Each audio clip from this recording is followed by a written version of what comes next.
Bonjour à tous. Le 13 octobre 2016 est un jour à marquer d'une pierre blanche, c'est-à-dire le jour où l'histoire avec un grand H a été déclarée modifiable, effaçable, interchangeable. Voilà. Alors l'UNESCO, qui est la branche éducative et culturelle de l'ONU, a voté pour que Jérusalem et les lieux saints ne soient définis qu'en termes islamiques. Voilà. C'est un peu comme si vous voulez voter pour définir l'Arabie Saoudite en termes thaïlandais, vous voyez, ou alors dire que le Parthénon en Grèce n'appartient pas aux Grecs. Bref, on ne va pas tergiverser, vous avez compris. Jérusalem, les lieux saints de Jérusalem, il y avait les deux temples juifs, d'accord. Il y a le mur d'enceinte de ces deux temples actuellement où les Juifs vont prier toute l'année. Les Juifs ont prié sur Jérusalem même quand ils étaient en exil, et même quand ils ont été chassés d'Israël pendant 2000 ans. Donc on ne va pas refaire l'histoire. Ok.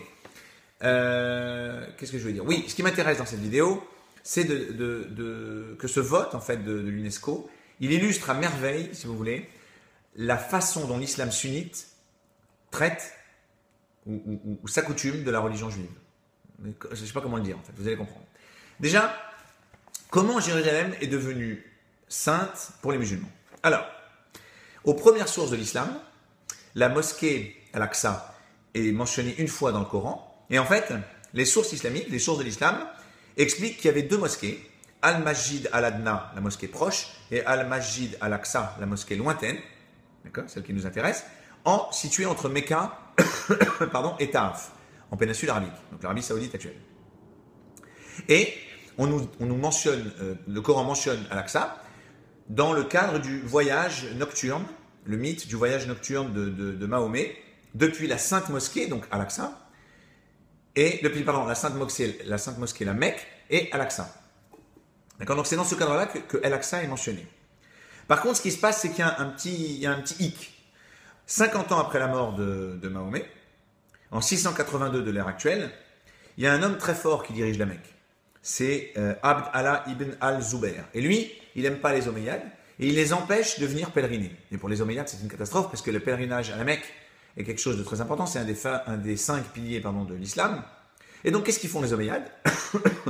Ils décident de créer un nouvel endroit saint. D'accord? Ils choisissent Jérusalem pour faire concurrence à la Mecque. Et ils vont construire la fameuse mosquée Al-Aqsa. Ils revisitent, si vous voulez, le Coran. C'est la vérité. Ils réinventent l'histoire, enfin, ils la changent, et ils disent que le voyage de Mahomet s'est fait depuis la Mecque, la mosquée sainte, jusqu'à Al-Aqsa, sauf que Al-Aqsa, c'était à Jérusalem. Et donc, ça leur sert complètement, parce que ça justifie en fait le pèlerinage à Jérusalem. Et donc, du coup, pour les sunnites, ça devient le troisième lieu de l'islam. La Mecque, Médine, Jérusalem. À noter que les chiites ne sont pas du tout tombés dans le panneau et n'ont jamais considéré Jérusalem comme un endroit, enfin comme un lieu saint pour eux, puisque eux, ils ont la Mecque et ils ont Najaf, je crois, en Irak. Mais récemment, le Hezbollah et les ayatollahs iraniens ont commencé en fait à rentrer dans le truc de Jérusalem pour montrer aux sunnites qu'ils n'étaient pas alliés aux sionistes, qu'ils étaient des bons musulmans, enfin qu'il fallait, voilà. Mais ça, c'est un sujet, on en parlera une autre fois. Alors, maintenant, ce qui compte, c'est le plus important, c'est maintenant. En fait, la façon dont l'islam sunnite gère l'existence des lieux saints juifs, c'est en utilisant le révisionnisme. Je vais vous expliquer. Le mont du Temple, d'accord, qui est donc ce rectangle au-dessus duquel se trouvent donc les deux monuments islamiques, le dôme du rocher et la mosquée Al-Aqsa, et qui était l'emplacement des deux temples juifs, d'accord. Il s'appelle en arabe Al-Haram Al-Sharif, l'endroit noble et saint. Et jusqu'en 1967, c'était le cas. Donc vous aviez l'endroit noble et saint, Al-Haram Al-Sharif, et sur cet endroit, le dôme du rocher, la mosquée Al-Aqsa. Sauf qu'en 1967, il y a une catastrophe. Israël prend possession, suite à la Jordanie, après la guerre des 6 jours, de Jérusalem et sa vieille ville, les lieux saints, et donc ce fameux mont du Temple. Et donc du coup, les dirigeants musulmans, religieux musulmans, décident de redéfinir l'endroit. Al-Haram Al-Sharif, ça n'existe plus. Cet endroit, en fait, tout l'endroit, c'est la mosquée Al-Aqsa. Ce qui veut dire que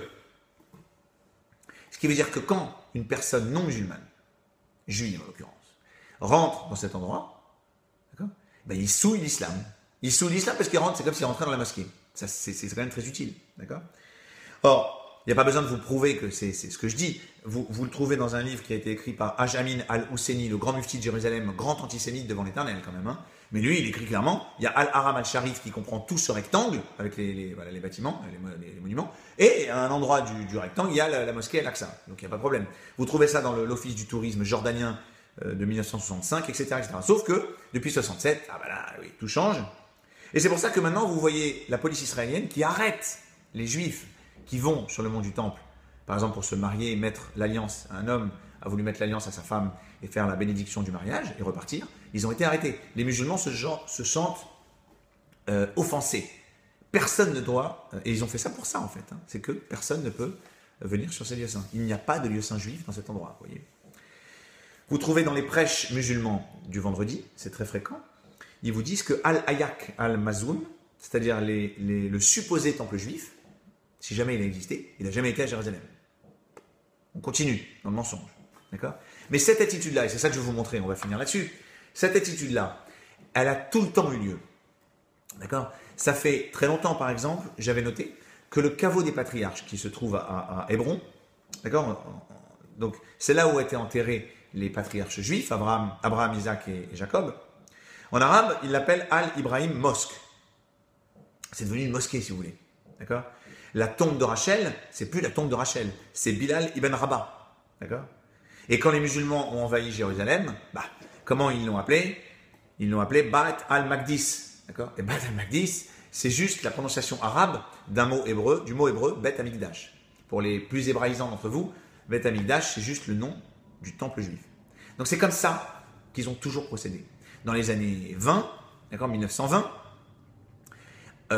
Haj Amin al-Husseini, qui était le grand mufti de Jérusalem, grand antisémite devant l'Éternel, je le répète, avait décrété du jour au lendemain que le voyage de Mahomet qui s'était fait sur un âne, je crois, Mohamed, en fait, au cours de ce voyage, il avait atterri. Et où est-ce qu'il avait atterri ? D'accord ? Pas seulement la mosquée Al-Aqsa, mais il avait atterri au niveau du mur de lamentation, le kotel en hébreu, où les juifs priaient. Donc ça devient un lieu saint musulman, donc on ne peut plus y aller. Donc les juifs ont subi les pires déconvenus, si vous voulez, quand ils allaient prier, dans les années 20, je vous parle avant Israël, hein, quand ils allaient prier devant ce mur. D'accord, ils recevaient des matières fécales, il y a eu des pogroms qui ont été causés parce que les juifs avaient souillé l'endroit, avaient soi-disant détruit la mosquée Al-Aqsa, etc. Donc, vous voyez, c'est pas juste depuis le 13 octobre qu'on découvre tout ça. Voilà, et c'est ma conclusion, si vous voulez. Ma conclusion, c'est que ce qui s'est passé le 13 octobre, en fait, l'information, on la reçoit trop vite. On reçoit des informations tous les jours, et l'information de la veille, on l'a déjà oubliée. On n'arrive plus à lire entre les lignes. Si vous voulez, ce vote du 13 octobre, il est emblématique du nœud du conflit israélo-arabe.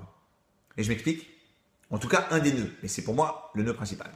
C'est que l'islam se voit lui-même comme din al-haq, c'est-à-dire la vraie religion.